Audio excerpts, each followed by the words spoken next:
Welcome to Low Key Classic Movies. Today I want to talk about rating movies. The reason why I started this channel is because I love movies, but I don't just love watching them, I love rating them, giving them number grades or letter grades. It's varied from time to time. I'm no spring chicken, a few gray hairs you might notice on me.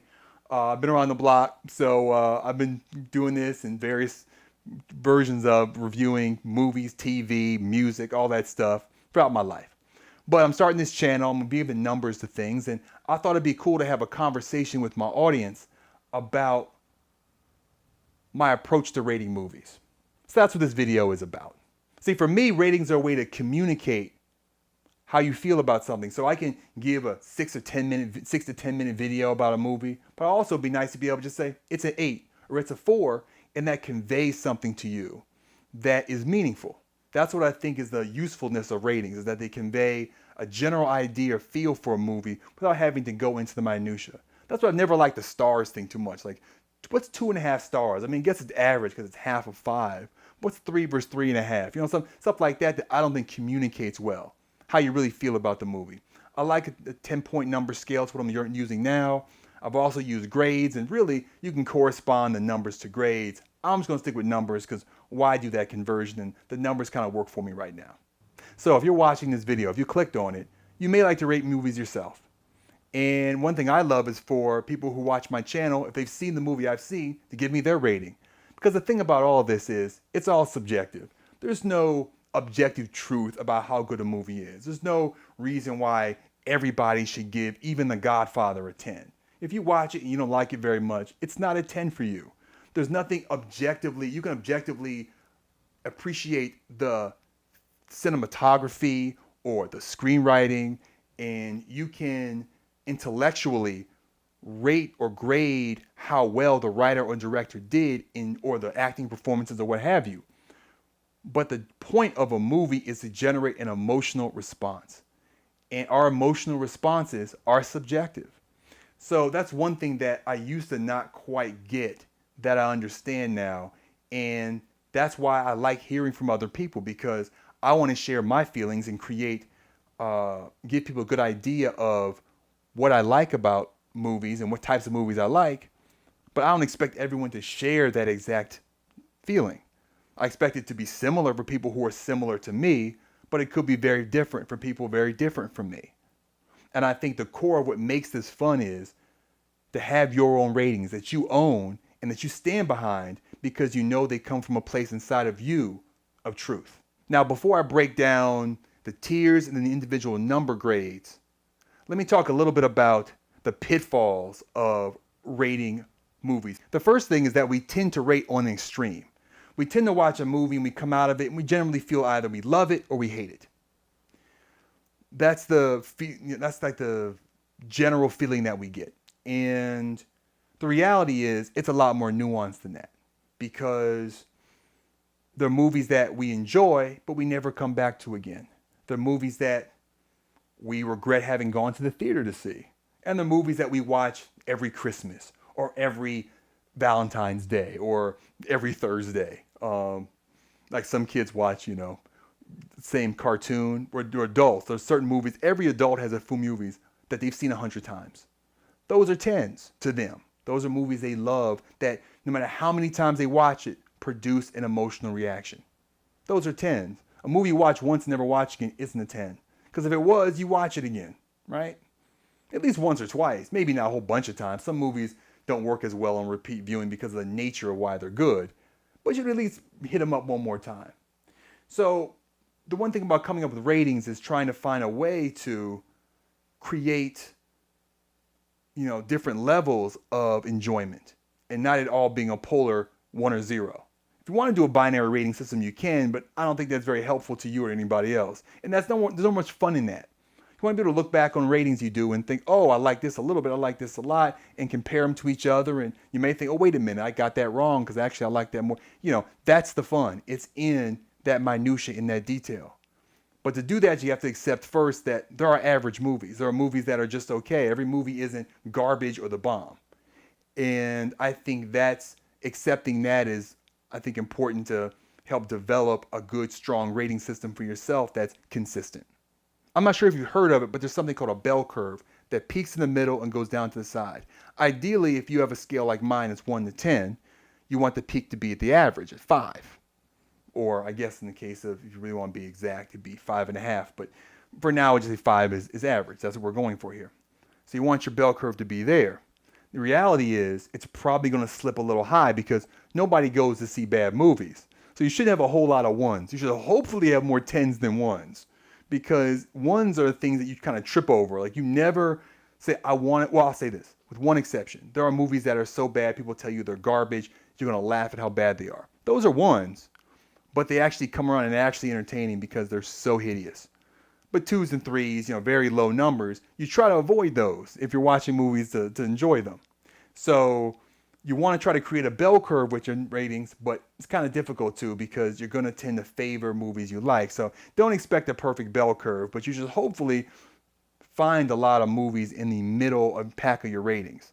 It shouldn't be an extreme where everything you see you love, or you're probably overrating some things that you didn't like as much as you think you liked them. Maybe older ones that you haven't seen in a long time.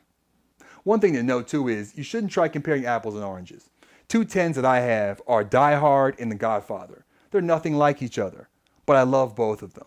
And I think they're both great. And I've seen both of them several times. I've seen Die Hard a bazillion times, but that's one of those movies. That's the 100+ movie for me.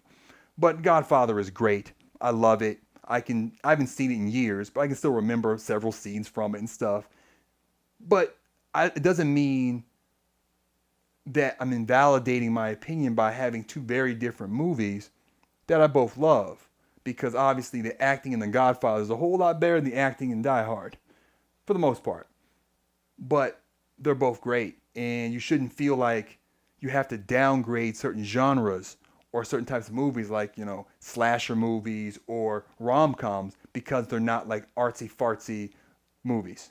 It doesn't have to be The Godfather to be a 10. That can be a 10, and Die Hard can be a 10, and I don't know, A League of Their Own can be a 10, although I think that's probably an 8 or 9 for me, but it's a good movie. But you shouldn't feel like different genres have to be compared to each other. The Godfather shouldn't really be compared to Die Hard in any real sense. They're not in the same universe. You can love both of them. And so accepting that too helps with ratings. The most important thing about rating movies isn't the minutia of the individual numbers. It's recognizing the basic feeling you got from watching the movie. So let's think of those as like tiers. So when you leave a movie, you're going to leave kind of feeling one of 3 ways, I think. You're going to think it's good. Think, wow, that was a good movie. Well done. You're going to leave it thinking, that was okay.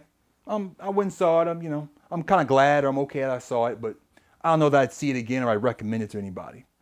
And then there's, wow, I don't believe they made me watch that movie. I wish I could have those 2 hours of my life back. Okay? Those are, for me, the basic tiers. Good, okay, and bad. And what I do is I then put sets of my numbers. So I'm doing a number system from 1 to 10. I put my sets of numbers into those. So good movies are, or let me do it the other way. Bad movies are 1 to 3. Okay movies are 4 to 6. And good movies are 7 to 10. And good includes great. Because the thing is, sometimes you can't even tell when a movie's great at first. You watch it once, it's like, that was good. I should see that again sometime. You watch it again, I'm like, wow, that was really good. And then you see it like on TV, and I'm like, man, I want to watch that movie again. And you're like, wow, this movie is so good. 7 was like that with Brad Pitt and Morgan Freeman. I watched that movie. First time I saw it, I was like, that's all right. And I saw it again. I'm like, dang, that's good. Then I kept on seeing it. I bought a DVD of it, and I watched it several times. It grew on me because it defied my expectations. That can happen. But the point is, the basic feeling, even the first time I saw it, was I probably would have given it a 7 when I first started out. It was still good, but I had mixed feelings about it. But it was still good. Over time, that number kind of rose to an 8, and now I'd probably be a 9. It's an 8 or a 9 for me. I haven't seen it in a while. I have to go back and look at it to really come to a firm number, but it's an 8 or a 9. But that's the point, is that they can change, and ultimately that general feeling of good is probably isn't going to change. You're not going to go from a 6 to a 10, right? Or a 5 to a 10. That basic feeling is the one you should be searching for when you watch the movie, and that's what I do. I look for that basic feeling coming out. Is it okay? Is it good? Or is it bad? That's the fundamental litmus test. And that's the one that will give you the most important information. I've been going back and looking at movies, listed all the movies I've ever seen. I'm trying to build that based on some old writings and old stuff I did. And the movies I haven't seen in 25 years, I can still tell you if it's good, okay, or bad. I can't necessarily tell you like Seven if it's an 8 or a 9, or if like Good Luck Chuck is a 5 or a 4, or exactly how bad. What's a bad movie? Exactly how bad. I don't know, the Punisher movie from 2004, the one with Thomas Jane. I think that's a 3, but it's bad. So, but I definitely can remember them, and that's the thing. That's the feeling you never lose. So you want to start with that with your rating. Then you can dive into the numbers, or the more specific numbers. As I said, mine's 1 to 10. You can use grades, whatever you want to do. So once you have your tier, then you have to dive into it and say, okay, what's the exact number I want to give it? Let's start with the middle tier. First, don't be afraid to just give movie a 5. Maybe it was just average. There should be a lot of average movies. There should be a lot of movies you grade that are 5s. If you're not, then you might be tending to the extremes. You might want to dial that back in and think, is every movie I see really great or terrible? Or are there movies that have good parts, have bad parts? That's what okay means to me. It means a movie it's kind of good. It's got some good stuff. Maybe it has a good set piece, but the acting's bad. Or it's got a good third act, but the first half is boring. And things like that. That's what okay movies are. They tend to be ones that are a mixed bag. So don't be afraid to just give a movie a 5. And then if it's okay, if you feel like it's okay, then start with a 5 and then say, okay, am I tempted to say it was bad? Was I getting there? Then maybe it pulls it down to a 4 if you're thinking that was possible. If you were tempted to give it a good, you think maybe it's good. You're not sure if it's good or okay, because this is all a gradient. It's not, you try to draw fine lines, but it's not as easy as that. Then maybe give it a 6. Again, you got to trust your gut on that tier. Try to stick with that. But then once you do that, think about which way you were leaning while you were watching it. Or over time, think about, are your memories more pleasant of it or more pessimistic? And you might find that number gets drawn down to a 4 or up to a 5. But 5 is a good place to start. And you should have a lot of 5s. That's 5 for me, or a C if you're using numeric grades. Not numeric, alphanumeric grades. A C. You should have a lot of those because that's what an average movie is. And if there are n number of movies you've seen in your life, there should be an average in the middle that you've seen. That's the idea. Let's do the lower tier quickly. So lower tier is bad. And it's hard to really say how bad a movie is. You start with the 2, the middle number. Why not? And if it's so bad you started laughing at it, that was almost kind of funny in a meta way, that's a 1. And really, most 1s are actually kind of entertaining. But they're not entertaining in a this movie delivered what I was asking for coming into it.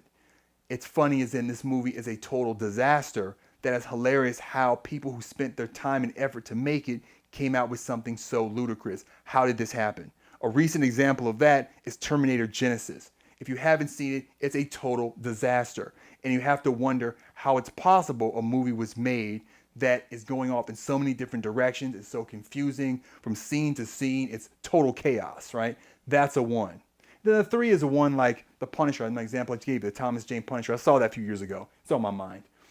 And that one is not very good. I would call it bad, but it's got some decent stuff in it. It's not a total disaster. And so I give it a 3. I say, you know what?